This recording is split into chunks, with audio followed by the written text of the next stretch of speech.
Welcome, and thank you so much for this opportunity to talk about this, because this has become really my passion now, because it was such an impactful thing for me to learn during my cancer journey. So what I want to present to you today is a perspective. And this perspective is very powerful, and it's also quite opposite just about everything else we know.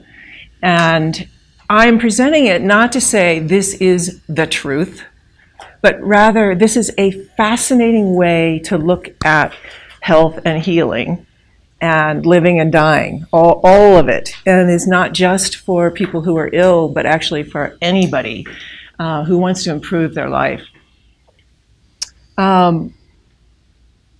My story began, I think it was about 3.5 years ago.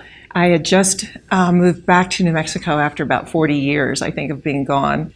And I had deliberately found the cabin of my dreams out in the boonies of north of Taos. I had looked for this cabin for literally my entire life, for the isolation that it gave me. And very shortly after moving there, maybe a month later, I was diagnosed with stage 2 cancer. And I went home to my totally isolated cabin, and I had at that time about 4 friends that were from the old days, back 40 years ago in Taos. And 3 of them were in the Bahamas someplace for the winter, and 1 had pneumonia. So I knew very quickly this was not going to be about other people telling me what to do. And what I did was I was like very, very suddenly sort of dropped back into a teacher that I had had late 1970s, who had told me, look, you want peace of mind, you want happiness, you're going to have to change just about everything you think 180 degrees in order to have those things. And then we proceeded to study together. And at the end of 2 years of study, he said, okay, don't believe a word I've said. Go out and try it out for yourself. And I did. And I did it very, very intensively with everything that I had, because something had inspired me so enormously about studying with this man that it seemed like there was nothing more important to do than to experiment with this stuff. And I experimented with my life and almost died on a number of occasions trying to see if this was real or not real. So I want to give you some of the principles that he gave me, because these are the ones we're going to be working with, particularly in what I speak about today. And the most important thing for all of us is his saying, absolutely, undeniably, everything comes to us for our benefit. So this is the first 180-degree flip where we go. And that's what I did. I was like, okay, this is for my benefit. And the whole journey becomes, how do you find the benefit? And why did this happen to me? What I see in working with people is this question, why did this happen to me, comes up for absolutely everybody. But few people really realize how vitally important it is to answer the question. Because if we get a diagnosis, a big, heavy diagnosis like this, it means that our evolution is very tied with finding that answer. Because I also saw in my journey is that not only did it come for my benefit, but there was a huge treasure chest there. The deeper I looked, the more treasure I found. It wasn't just like, oh, you're going to learn a couple things. But no, it radically shook me up and got me to look much deeper at stuff. Now, at this point, realize I had been eating organically for, I think, since 1970. I had always lived in beautiful mountain air and really clean air, and I obviously took care of my diet really well, did a lot of exercise, did all the right stuff. So there was another clue for me. It's like, okay, this is not where you're going to look for your answers, particularly. Obviously, I did study some nutrition and all of that. And I want to say right now that none of this is to negate, other alternative methods for healing. But I am suggesting that we need to look at the mind for our beginning. Absolutely. Because the next thing my teacher said was that You create your own reality.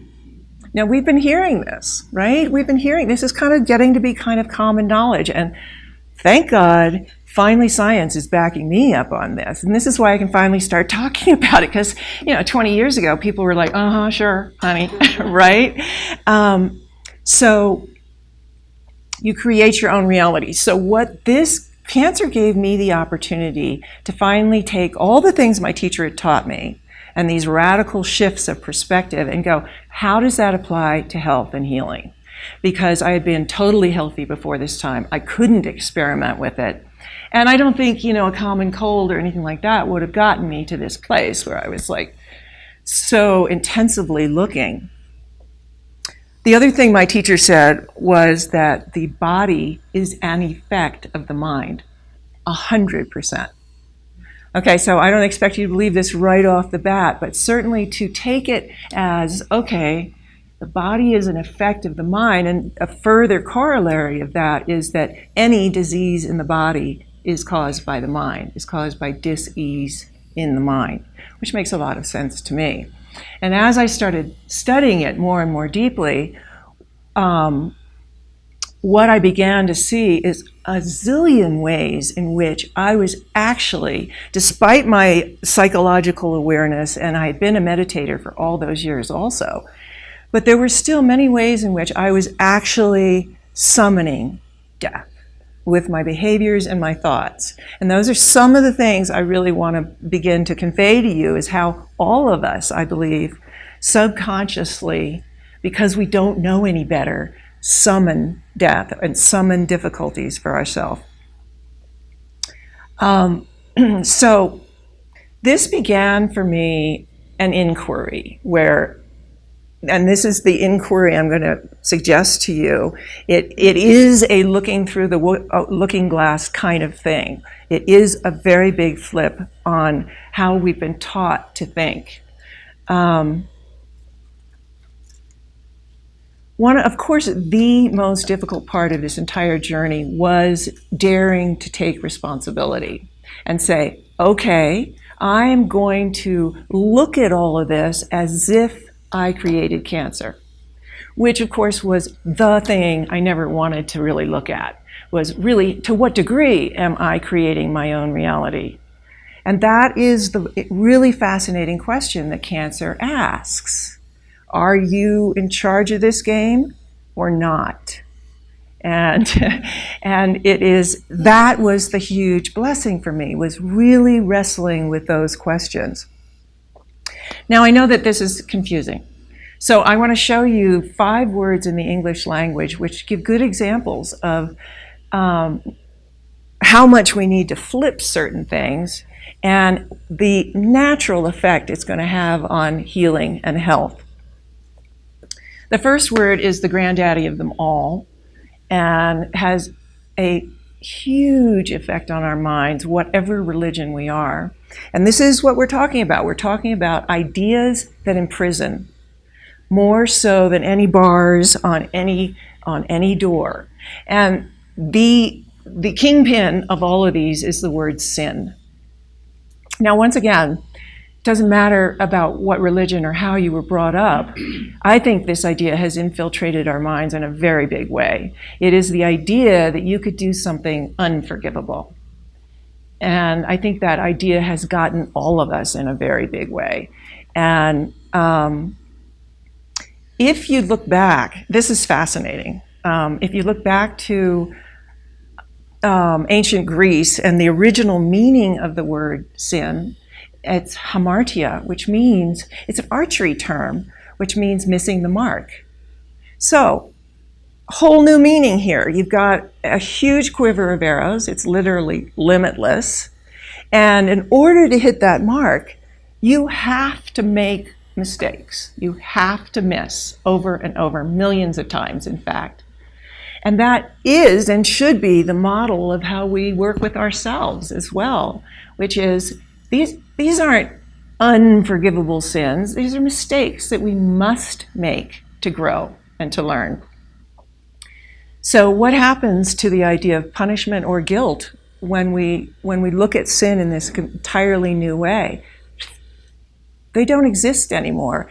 And, the whole idea of guilt and punishment are two of the hardest things on our body that there is. And we'll get back to more on that. So the second word, which I found in my journey, was the word selfish. And I don't know about you guys, but I realized in this that selfish was the word I was used to guilt trip me and make sure that I stayed under my parents' thumb. And I'm wondering how many other women realize this might be true. Selfish was a huge word when I was growing up. And I noticed that it's put on girls. It's like, you're being selfish, and it's like, I didn't hear my brother being called selfish. So the reason we have to flip this word is because, in my opinion, one must be very selfish to recover from cancer. One must put oneself first, which none of us are really trained to do. And I found that enormously difficult. And I dealt with a lot of guilt around, you're just being selfish, you're just thinking of yourself. But really, what else is there to do if you have cancer? You must think 100% of yourself. And it's really sad that we don't have another word for this, because it's a positive selfishness. It's a, coming into yourself and loving yourself so deeply.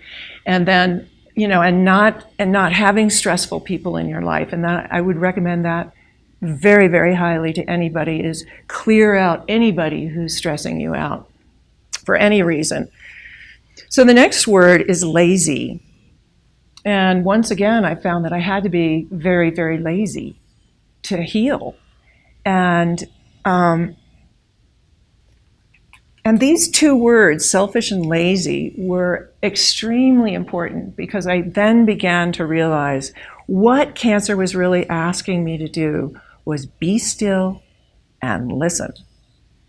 And I think anytime in life we get smacked hard and we're like, maybe we've broken our leg and we're lying there, or we're very ill, it's the universe, it's not just the universe, it's ourselves asking ourselves to stop everything and really go inside and start listening to the whisperings of your own soul.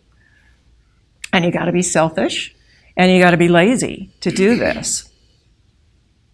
The next word is nowhere. And I've seen with a lot of people that when we get a big diagnosis like this, or we've had a big trauma, we almost instantly get into a place of feeling nowhere. It's like, I don't have the energy to do anything. I can't really accomplish anything. I'm like, ah. But if you look at the word, if you really look at the word, it's actually now here. And that, again, I think is what big illness is trying to get us to do, is to be present. Because one of the other great things about cancer, though it's not at all pleasant, is that with a diagnosis like this, your future crumbles, poosh, right away, just right at your feet in an instant. All the future that you had imagined for yourself crumbles, and you're left with the present. So that's the other thing I think cancer is asking. And again, I really want to stress that I believe that these are messages that we're sending ourself.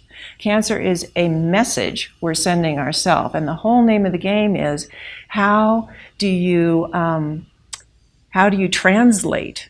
How do you work through the symbols to be able to find what the meaning is? So you are asking you very, very hard to do some changing. That's for sure. There's no doubt about that. And the fifth word is stress. And I think all of us start looking at stress in our lives, and we look at the boyfriend, the job, the children, you name it. But where we really, really need to look is our internal stress, which the outside world is just trying to mirror to us with all the external stress. So what creates that stress inside? Self against self. Where in your life are you not allowing yourself to speak? Not allowing yourself to do certain things that you've wanted to all your life? Where are you not allowing yourself to take adventures or to meet different people? Where have you shut yourself down so that this huge conflict inside could get resolved. Look at self against self. Self against self equals stress, which equals friction, which equals heat, which equals inflammation.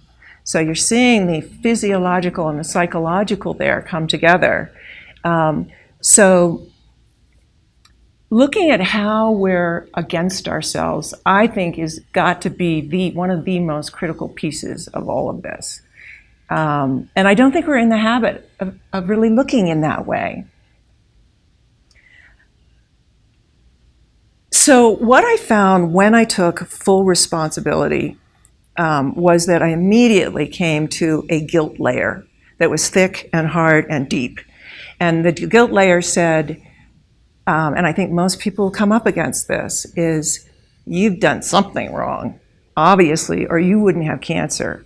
This is your punishment for doing something wrong. Consciously or subconsciously, that's in there somewhere. Now, I'm saying we have to get under this entirely because it's 100% incorrect point of view. So when we go under the guilt, then we can begin to see what's really going on there. Then we can begin to listen to the messages better because we've got more compassion at that point. We're no longer just like feeling like, oh my God, what have I done? I mean, that is the most destructive attitude possible. And we've got to make it conscious, and we need to go beyond it. And the other thing that my teacher used to say is that when a situation, and this is so important, when a situation comes up that you don't know really what to do, here's what we habitually do. We go through the situation, and after it's over, we look back and go, what was that all about? And usually we assign an incorrect meaning to it. But in this paradigm, we begin by saying, this is what I want from this situation. So you're taking the power back. This is not a victim thing where it's like, oh, what's going to happen to me? But what do I want to happen? This worked really well for me. I mean, so it wasn't just intentions about physiological. It was also, what do I want to learn from this? This is a huge growth opportunity. In fact, I've just read recently that so-called primitive people would see huge trauma or illness as a gateway, that a door opens for us so that we can reach the spiritual worlds more easily, can reach more of this awareness.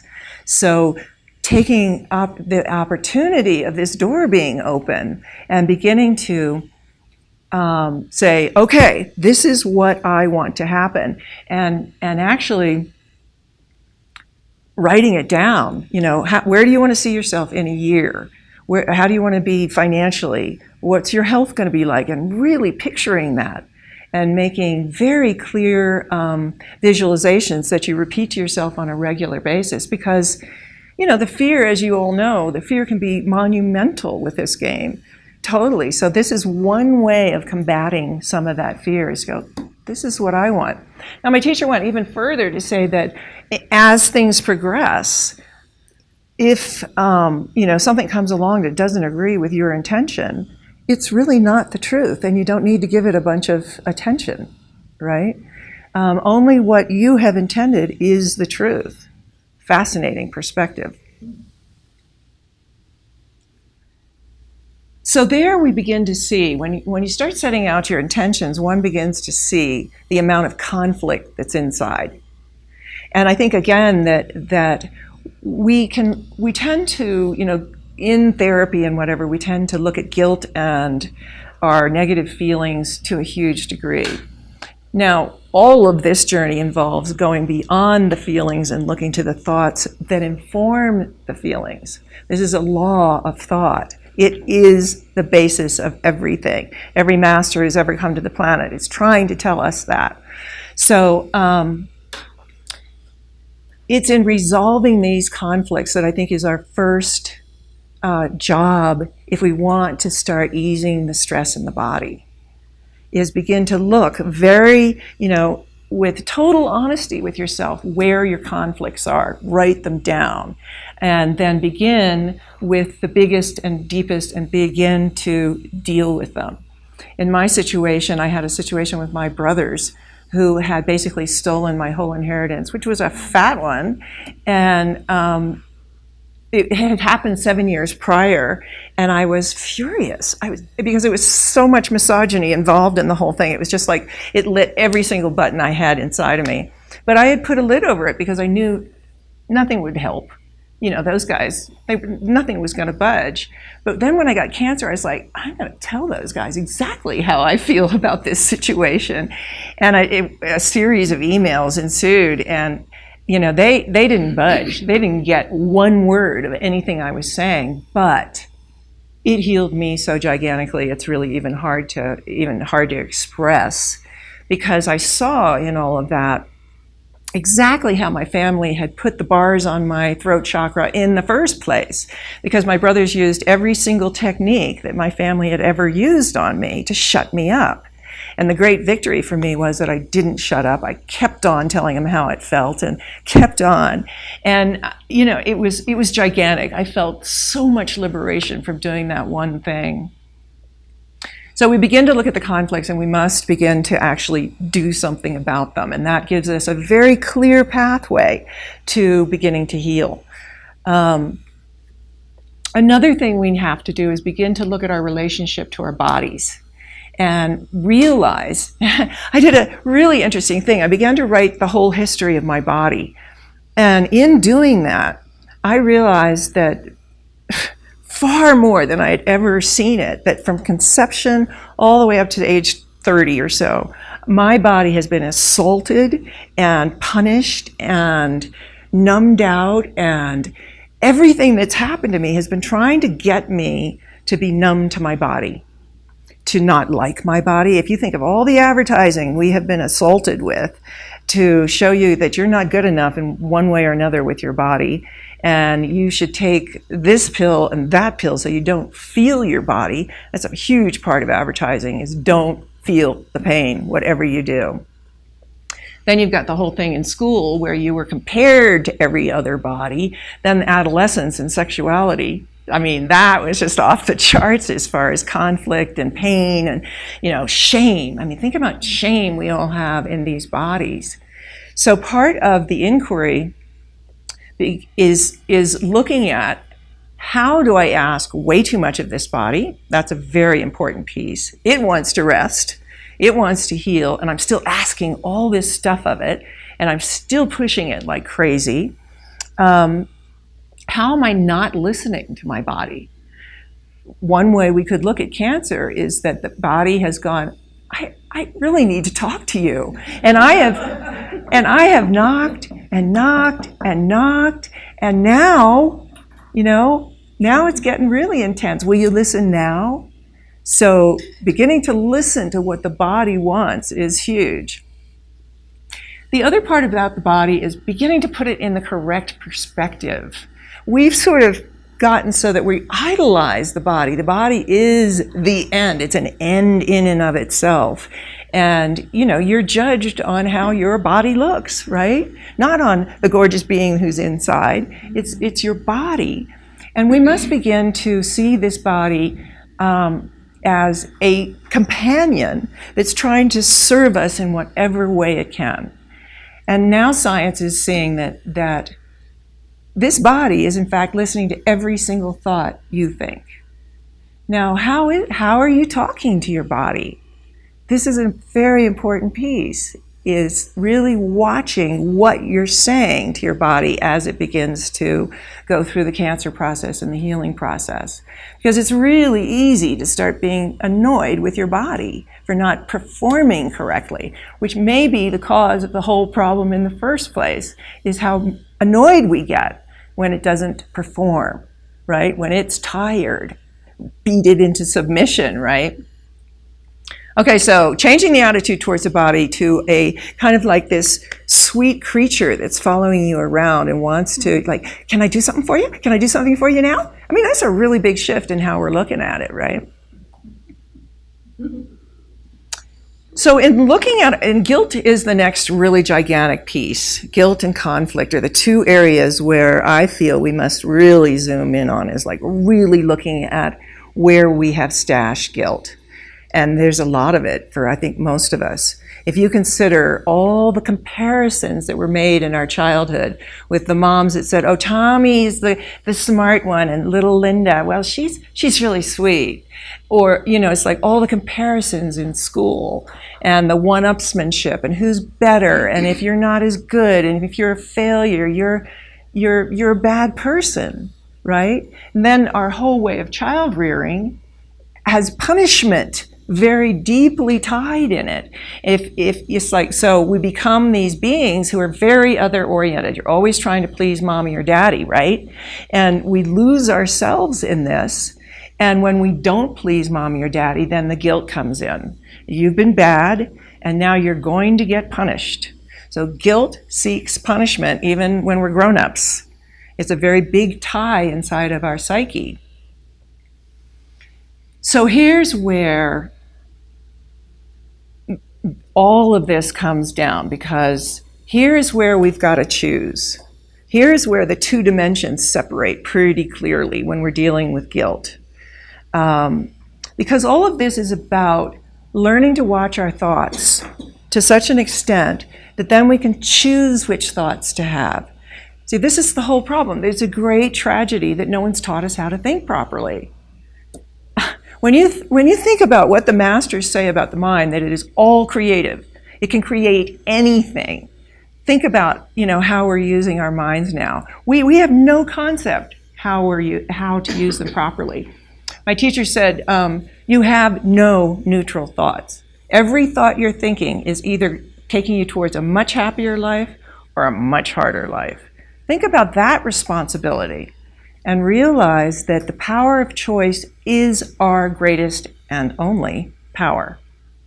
And choosing which thoughts to think. You know, we can sit there and beat ourselves up about how, you know, our bodies aren't functioning properly, or we can affirm, I am feeling healthier every single day. I'm feeling happier every single day. Understanding that this choice is, very few people realize that this is an essential choice. And this is pretty much the whole core of our lifetime, is learning how to choose thoughts that will rise us up, obviously, and also help our health and peace of mind. So life is actually offering us opposites all the time and asking us to choose. If you begin to look at it this way, everything's going to start separating out really, really clearly. We have a choice to think of ourselves as unworthy or not.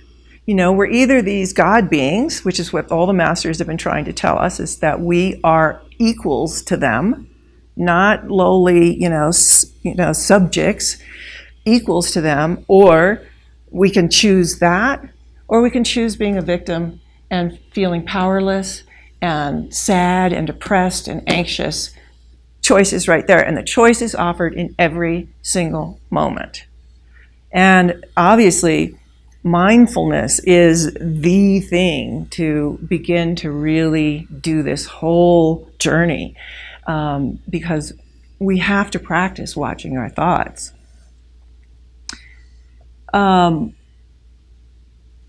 Probably the most important piece of my inquiry was I got out pen and paper and very, very honestly with myself made 2 lists. And I said to myself, okay, you've attracted a disease that is like could kill you. Why do you want to die? You did this to yourself. Why do you want to die? And then on the other piece of paper is, why do you want to live? And this was so important. And what I realized is that in modern psychology, we don't talk about this kind of stuff much. It's like always the life-giving values are given all this attention. But we really need to look at this other one. One, we are living in a very hard time on this planet. So we have to find compassion for those parts of ourselves that want to go, can I just leave, please? I mean, who hasn't thought this? Just get me out of here. then, if you can be really honest with this list, it gives you the perfect checklist for what to change should you choose you want to live.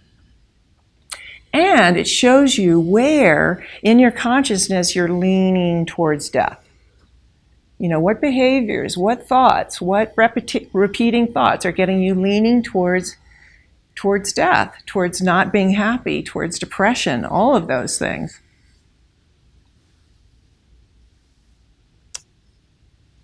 Fear is the big deal. I mean, fear is sort of like it, like we're all warriors, and this is the dragon we're dealing with, right? And my teacher used to say there's love and there's fear, and that is the big choice, is choosing whether to stay within that fear or actually realizing that love is going to handle this situation for you, and it's really for our benefit, and to keep reminding ourselves of that. So how does all of this affect recovery? Well, intention obviously is a really big piece of that, deciding what you want to have happen with all of this. Probably the biggest pitfall of recovery is your comfort zone. Yeah, you agree.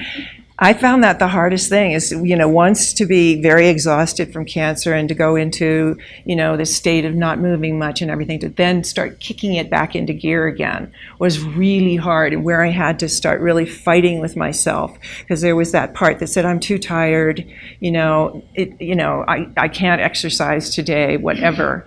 But that beware of the comfort zone, and that's one thing I really want to say about that, because the comfort zone is saying, predictable, safe, habit, all of those things. And those are anti-growth. And what we're really wanting to do is keep growing, because that's the other pitfall, I think, of cancer, of aging, of being quite ill, is that we stop growing.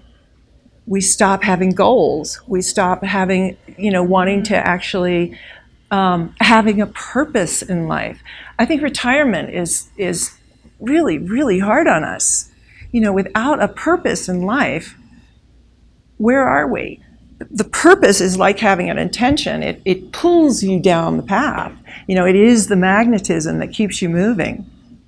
And I think without it, it's like, I'm not quite sure what life is supposed to be for.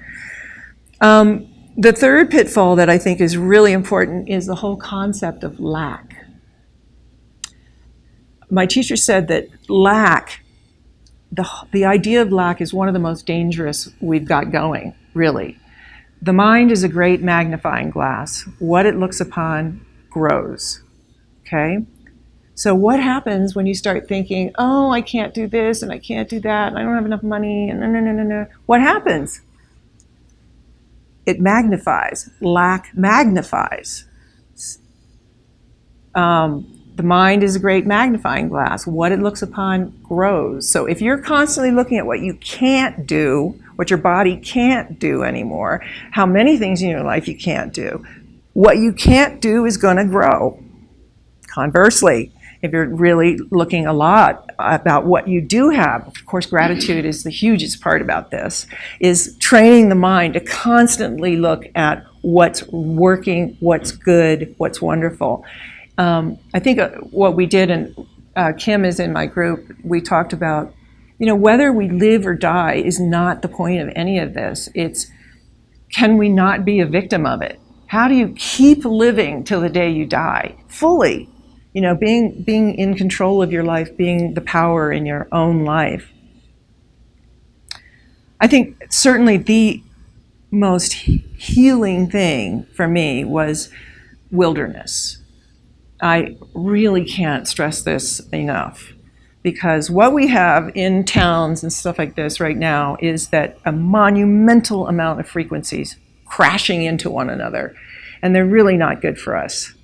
And to be able to take ourselves into wilderness where there are no frequencies like that, only the frequencies of nature and healing frequencies, is really, really important. A lot of us will spend a lot of our healing time in front of a TV or something, which is pretty much anti-healing energy, as far as I see it. And to go to to go to nature and ask for healing from the mountains. Lie our backs on the ground and just go, take it in consciously. I want healing from the mountains, from the ground, everywhere. It's really, really important. The sun, obviously. So I think that's pretty much what I wanted to cover. And I think that's about it. I'm wondering if any of you have questions. Kim's asking for more tips on what to do next. Writing is my tool. And, journaling with all of this stuff, with each of these issues in a very concentrated fashion, is extremely important. Obviously, the mindfulness piece. At least 5 minutes a day going, what's my mind up to right now? See, mindfulness is really what I call a practice period. People call it meditation, all these things, but really what, to me, is like, this is the 5 minutes that I'm not going to beat myself up. I'm not going to think negatively. I'm not going to, be hard on my body, anything. This is where I am going to do 100% positive. And in that, every day, you practice that muscle. Because that's the muscle. It's the key to everything. So there's that. There's writing everything. Definitely to really check into your own guilt and conflict and be honest about it. I would highly recommend that list of why do I want to die? Why do I want to live?